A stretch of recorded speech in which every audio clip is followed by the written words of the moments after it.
Maybe you've been inspired by a message on a Sunday morning, or comforted by a prayer at your bedside or the bedside of a loved one, or you've seen that spark of faith in the eyes of a child after a Sunday school lesson, or the connection that your teenager feels to the world because of a Starfire International tour. All of these are being part of the ripples of ministry here at LAUMC. And I think it's important to remember that more than 70% of our operating budget goes to support the staff we have here. What I've been called to do is simply love people. And whether that's like loving the junior high kid who's just beginning on that journey and is eager yet kind of tentative, or loving the high school kid who's trying to find relevance in life, or trying to find value and is just on that journey then embraced in love and grace, or whether that's writing a show with Dirk and then traveling with Starfire around the world, bringing God's love and light into the world, or whether that's loving the broken and the ostracized, the trafficked, the marginalized, being there to embrace those people with a love that's so deep and so needed in what I think is such a broken, struggling world that we live in. But that love can be the thing that wins out, that rises above. That's what I feel I'm called to do in my ministry. And that's what I love about my ministry, is just loving that I get to just love.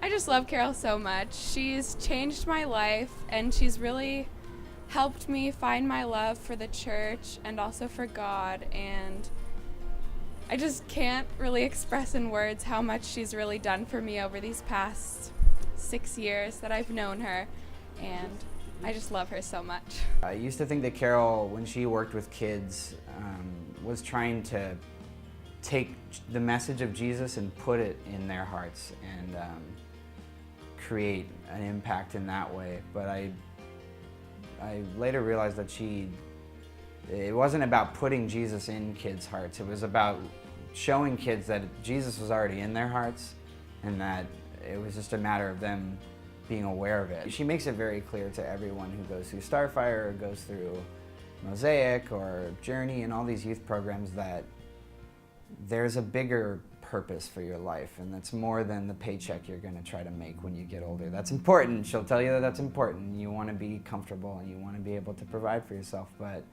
that there's something in you that when you find a relationship with Jesus, you're called to justice and you're called to do things for people who can't do it for themselves. Carol inspires me to always strive to love people better because of the way that she welcomes everyone and just makes this place a home. Carol has a real gift for inspiring others, for encouraging them to step out of their comfort zones, to try something different, to expand their spiritual life, to become a more loving individual, and to bravely do things that they never expected they would ever be able to do. And she does it in such a loving and gracious way that the experience becomes a treasured gift. So Carol has definitely widened my view of the world. And it's been done with compassion, insight, love, and a genuine concern for humanity. Have you thought about how your generosity enables the pastoral team here at LAUMC to reach out and have an impact on the world around them? I think you'll be amazed by the ripples that you'll learn about in this video series, and I hope you'll find yourself in the stories, because it should be a goal of all of us to be part of the ripples of ministry here. I got the joy, joy, joy, joy down